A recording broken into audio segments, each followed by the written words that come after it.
साथ बदलते भारत की शान। वहीं देश में खाद्य वस्तुओं की कीमतें नियंत्रित करने के साथ उपभोक्ताओं के वाजिब दाम पर उत्पाद मिले, इसके लिए उपभोक्ता मामलात मंत्रालय लगातार काम कर रहा है। बीते साल प्याज व दलहन की कीमतें जिस तरह से नियंत्रित रहीं, उसी तरह से साल 2023 में भी प्याज और दालों की कीमतें नियंत्रित हों, इसके लिए सरकार ने किस तरह का एक्शन प्लान बनाया है, इस विषय पर हमारे संवाददाता ओपी यादव ने बात की उपभोक्ता मामलात मंत्रालय के सचिव रोहित कुमार सिंह से। उपभोक्ताओं से जुड़े उत्पादों के मानक और निगरानी को लेकर भारत सरकार लगातार प्रयास कर रही है। अभी इस विषय पर बात करने के लिए हमारे साथ मौजूद है उपभोक्ता मामलों के मंत्रालय के सचिव रोहित कुमार सिंह जी। सर, नई साल में सरकार ने नई जिम्मेदारी के तौर पे नई चुनौतियां भी ली है। जब से आपने कार्यभार संभाला तो बहुत सारी जो उपभोक्ताओं से जुड़ी जो चिंताएं हैं, जो मानक हैं, उनको लेकर नए इनिशिएटिव लिए हैं। अब मुख्य कौन सी चीज़ें जिनमें हम देखेंगे नए साल में उपभोक्ताओं को नई चीज़ें देखने को मिलेगी, शुद्ध और पारदर्शी जो उत्पाद है उनके लिए? मेरे विचार से इस वर्ष में जोर रहेगा जो वस्तुएं लोग खरीदते हैं और जो सेवाएं लोग उपभोग करते हैं उसकी गुणवत्ता के संदर्भ में। तो जहाँ तक गुणवत्ता या जिसको क्वालिटी कहते हैं उसका सवाल है, उसके दो पहलू हैं। एक तो जो निर्माता है, जो मैन्युफैक्चरर है, वो गुणवत्ता युक्त चीज़ें बनाए, और दूसरा जो कंज्यूमर उपभोक्ता है वो ऐसी चीज़ों की मांग करे। तो दोनों पहलुओं पर लगातार कार्रवाई की जा रही है। बहुत सारे खिलौने ऐसे जो BIS मानकों पे खरे नहीं उतरते हैं और उनसे कहीं ना कहीं बच्चों के स्वास्थ्य पे बुरा असर पड़ने की संभावना रहती है, लेकिन मंत्रालय ने जितनी तत्परता से इस पर कार्रवाई की है, निश्चित तौर पर इस पर एक सकारात्मक पहल के तौर पर देखा जा रहा है। क्या कहेंगे जी? तो इस विषय में सूचना प्राप्त हुई थी कि कुछ बंदरगाहों पे और कुछ हवाई अड्डों पे ऐसे खिलौने आ रहे हैं जो मानकों के अनुकूल नहीं हैं और जिससे बच्चों के स्वास्थ्य पर या घरेलू उद्योग पर एडवर्स प्रभाव पड़ेगा। तो उस पर BIS ने पिछले कुछ 15 दिनों में बड़ी तत्परता के साथ कार्रवाई की है।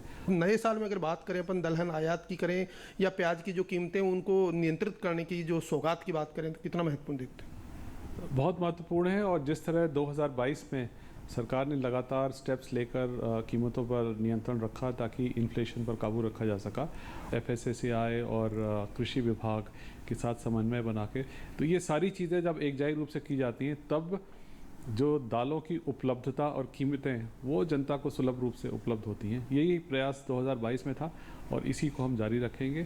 प्याज की कीमतें भी वोलाटाइल होती हैं। इस साल कीमतें नियंत्रण में रखी गई 2022 में। 2023 में भी उसी नीति को अपनाते हुए प्याज की कीमतों पर उपयुक्त नियंत्रण रखा जाएगा, ऐसा हमारा प्लान है।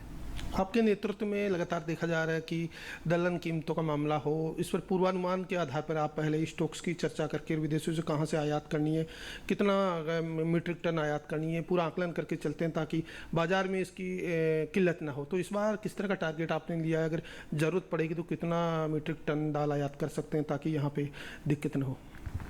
देखिए, पूरे जो भारत में दालों का उत्पादन लगभग 250 लाख टन होता है, और सारी दालों को मिलाकर मैं बता रहा हूँ, और उसकी खपत जो है 275 लाख टन होती है। तो पिछले 8-10 वर्षों से देखा हमने कि 20 से 25-27 लाख टन का आयात हर वर्ष करना आवश्यक होता है। उसमें मसूर दाल, चूँकि जितना हमारे यहाँ खपत है उसका लगभग आधा ही उत्पादन होता है, तो मसूर दाल, तूर दाल और अरहर दाल, इनका विशेष रूप से आयात करना लिमिटेड मात्रा में आवश्यक होता है ताकि इसकी उपलब्धता जो है घरेलू बाज़ार में बाकायदा बनाई जा रखे। तो इस विषय में इस वर्ष पूरी तैयारी हो गई है। अगर हम एडवांस में एक्शन लेते हैं, एडवांस में प्लानिंग करते हैं, तो कीमतों पर नियंत्रण रखा जा सकता है।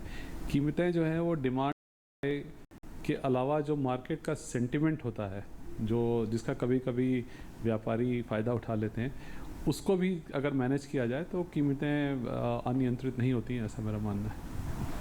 तो ये तो उपभोक्ता मामलात के मंत्रालय के सचिव रोहित कुमार सिंह, जिनका मानना है कि वस्तु और सेवाओं की जो BIS मानक के आधार पर जो गुणवत्ता है वो बरकरार है। इसके लिए मंत्रालय न केवल लगातार काम कर रहा है बल्कि उपभोक्ताओं के लिए खाद्य वस्तुओं की कीमतें नियंत्रित है और उनको उनका बोझ न पड़े, इसके लिए भी लगातार तत्परता से निगरानी करते हुए जो दालें हैं उनका आयात करने की योजना बना रहा है। मेरे सहयोगी कैमरामैन अनिल और रोहित के साथ में OP Yadav, DD news, Delhi.